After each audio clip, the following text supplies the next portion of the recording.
Fresh peaches are plentiful this time of year, and it's time to make some delicious old and favorite peach dishes. I'm Tess, and today I'm making a homemade Southern Peach Cobbler from start to finish. Stay tuned.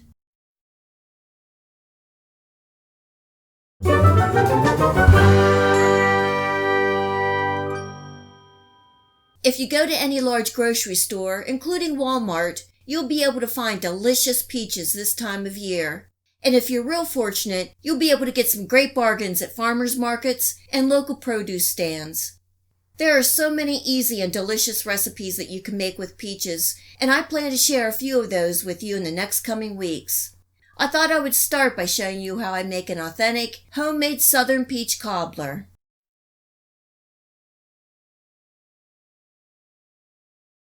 I purchased about 10 pounds of peaches, and I'm giving them a bath. I'm filling my sink with cold water until the peaches are covered and floating, and then I'm adding in a 1/4 cup of hydrogen peroxide. The solution is 1 tablespoon of hydrogen peroxide per 1 gallon of cold water, so I use about 1/4 cup of hydrogen peroxide for 1/4 to 1/2 a sink full of cold water. The peroxide helps clean and kills any microbes on the peaches. I'm just lightly swishing the peaches around to remove any debris and soaking for about 10 minutes. Then I'm going to rinse the peaches under cold water and dry on a towel. For this Southern Peach Cobbler recipe, I need about 5 to 6 cups of fresh sliced peaches. So for this amount, I'm going to need about 10 to 12 peaches, depending on their size. The recipe calls for 4 cups, but I usually have my Pyrex cup mounded full of peaches. They will cook down some, so we are good. I just get an assembly line going where I remove all the pits, then peel, and then cut into similar sized pieces. You want the peach slices about 1/4 to 1/2 an inch wide so they cook evenly and don't fall apart.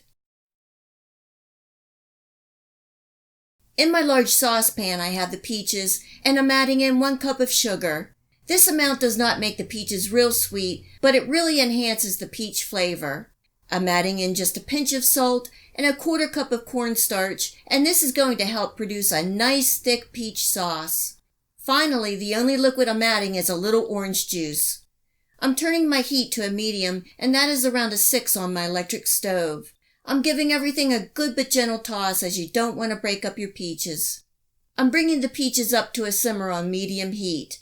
As the peaches cook, they will soften and release their juices to produce this delicious peachy glaze. This is going to take about 10 minutes. Once the peaches are tender and the peach sauce is thickened, I'm removing the peaches from the heat and adding in a couple spices. Here I'm adding in 1/2 teaspoon of cinnamon, and I'm using Saigon cinnamon. And also about 5 to 6 grates of fresh nutmeg. Not much. And that's it. Giving everything a good gentle toss to combine and letting that slightly cool. You might be tempted to add more cinnamon, but trust me, less is more in this recipe. You just want a hint or a background of cinnamon. You don't want to overwhelm that wonderful peach flavor. I have my oven preheating to 350 degrees Fahrenheit. I have 1 stick of butter that I'm going to melt in a 9 by 13 baking dish. Next, I'm going to make the batter. For this Southern Peach Cobbler recipe, you want to use self-rising flour like this one. You don't want to use all-purpose flour for this recipe. In my bowl, I have 1 1/2 cups of self-rising flour, and I'm adding in 1 cup of sugar. Giving that a good toss to combine, and then adding in 1 1/2 cups of whole milk. Giving that a good stir, and the batter will be thin like a pancake batter.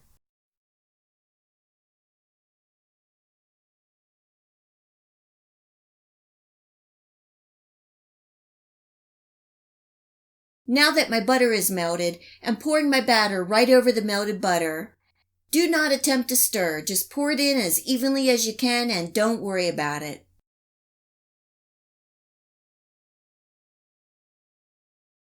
Now here is where it gets exciting. I'm taking my peach mixture and spooning over the batter. Just spoon it on as evenly as you can and make sure you get the sides and corners. You want that wonderful peachy taste in every spoonful. If you have more than 4 cups of the peach mixture, you can save it for serving over the top. This Southern Peach Cobbler is going into a 350-degree Fahrenheit oven for 50 minutes or until golden brown and bubbly on top.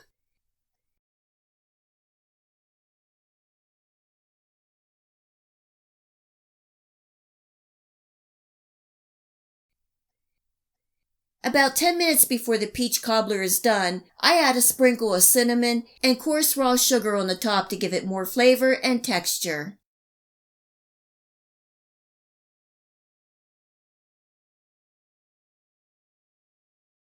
After the final 10 minutes of baking, I'm removing and letting the peach cobbler cool for at least 30 minutes before serving.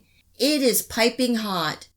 You can see the batter bubbled up and form this beautiful cobbler cake, and the peaches and all the peachy glaze is baked throughout.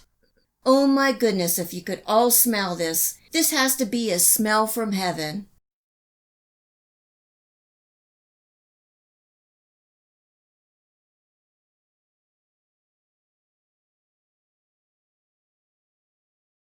I think the peach cobbler is the best warm right out of the oven and served with a scoop of ice cream or whipped cream. Our family also likes the cobbler warm with cold milk poured over the top. However you like to eat your peach cobbler, this is a delicious and rather easy authentic Southern Peach Cobbler recipe. There is nothing like cooking with fresh peaches. They have such a bright summer sweet taste. Canned peaches are okay, but if you have the availability of fresh peaches, this Southern Peach Cobbler recipe is the one to make. It is so good and your family will love you. That is what food is all about, bringing people together.